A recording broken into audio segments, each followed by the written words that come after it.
Hello everyone and welcome back to another video.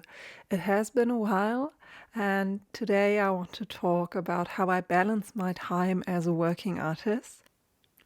And this is going to be another one of these calm videos in which I paint a little bit. You can watch me and I talk about my experiences and what I think about this topic.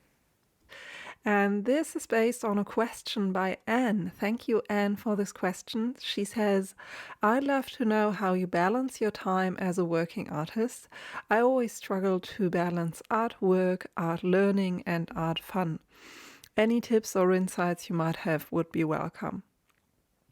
So first of all, I really love these categories, although I can't always discern between those areas, I have to say.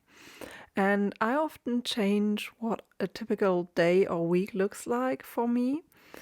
I don't follow a certain concept or routine since it's very hard for me to find one that really works. And I know many artists have similar difficulties with this, so I hope by sharing how I manage my time and how I organize my projects, this will help others to find a good strategy for themselves. So how do I balance my work and learning and fun, all related to my daily work as an artist? I don't really have any fixed times or ratios for different kinds of activities, since I often decide spontaneously on a task. And this is based on how much energy I have on a given day. So on some days I feel really full of energy and do way more than what I had planned. And on other days I can't really do a lot. And this is okay for me, but it also means to be very flexible with my work schedule. So generally, I always have bigger projects or ideas that I'm working on. These can be client work or courses or personal projects, and I try to reserve time for those first. And when I plan my week, I try to include a little bit of everything. So some tasks that are based on these big projects or client work, and I tend to do those first. And then I also have some tasks and ideas to let me explore and have a little bit of fun. So, or maybe something that I want to learn more about. And yes, I put sometimes I put down my fun activities as tasks so that I don't forget about them or push them to the back. And this way, I always have an activity ready to pick when I'm not as concentrated or need a bit of space and, a little bit of fun and a break. And I have to say, I love structure, but I'm really very slow at integrating it into my daily life, if that makes any sense. And over the years, I've only implemented very few fixed dates in my work week that really work out for me. Like I have one certain day for paperwork. I try to start with the most important task of the day first. These are these sort of fixed structures, but other than that, I really have to be a bit more flexible. So one aspect about being a self-employed artist is that you always have the feeling you should do more and produce new work and fill every moment of your day with art making. And this ever-present hustle culture has seeped into every corner of our work life, or at least into the sort of the internet. And I don't think this is actually good for us. At least it's not good for me.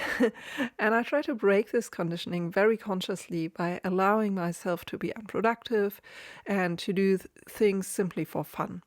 And I still find it hard to include this into my day, not really time-wise, but simply allowing myself to do this. And so I make it a point to add this to my list, to do things for fun, to take breaks. And I literally have sometimes bullet points on my list in my notes that say, take a break, it's okay to do things slowly, just watch the clouds for a moment. And I'm dealing with chronic health issues there, and so because of that, it's very easy for me to notice when I don't take these breaks or fall into some kind of productivity trap with these, when familiar thoughts are maybe I need to do more, I need to put out more work, I need to be as productive as this artist. Because when I do this, I quickly cease to function and I don't work very well under pressure and with a full schedule, so I try my best to avoid both of these things. And what do? I try to have at least one session a week, like maybe 1 or 2 or even 3 hours, that is reserved for fun activities like doodling or trying out new materials, new tools. And then I try to have a similar session for learning activities, like studying masters, immersing myself into the life of a certain artist or immersing myself into a certain technique. And I have to say, since I've started to do this rather than simply work on the next project that I had planned or that was coming up, I have gotten so much better at my technique, you guys. I've gotten a better grasp of what it is that I want to do with my art. So simply allowing a little bit of time for exploration and learning has helped me a lot in my creative work. And how do I pick my topics? How do I pick what I want to be working on or what I want to explore? I usually keep a list of things that I want to try out or learn about.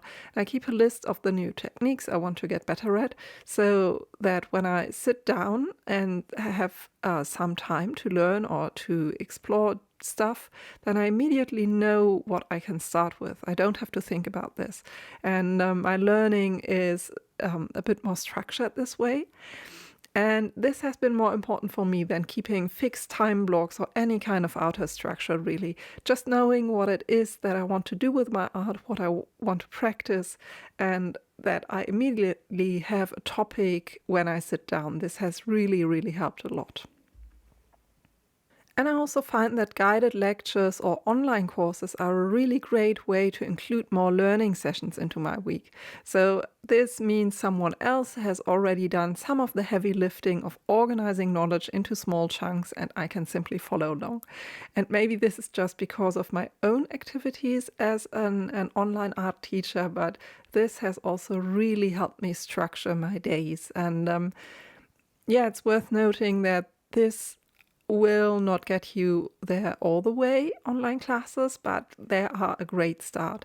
You need to discover how to learn on your own, definitely, without instruction.